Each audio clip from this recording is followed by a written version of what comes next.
তো ভাই আমরা সাধারণত দিদার হাতের খাবার খাই, ঠিক আছে। তো আজকে দাদুর হাতের খাবার খাবো, ঠিক আছে। দাদু আজকে মাংস রান্না করেছে, কষা মাংস, ঠিক আছে। এই দেখো রান্না হচ্ছে, ঠিক আছে। এই যে দাদু রান্না করছে, এই যে দাদু এখন রান্না করছে। দাদু এখন এদিকে টাটা করে দাও দেখি,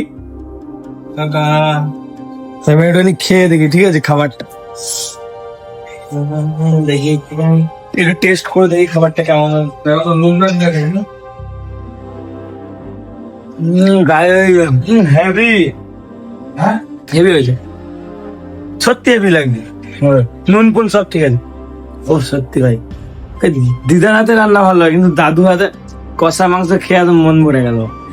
অ্যাকচুয়ালি হবে না কেন, কারণ ভাই দাদু আর্মি ছিল, আর আর্মিদের এই পৃথিবীতে এমন কোনো কাজ নেই যেটা পারেন।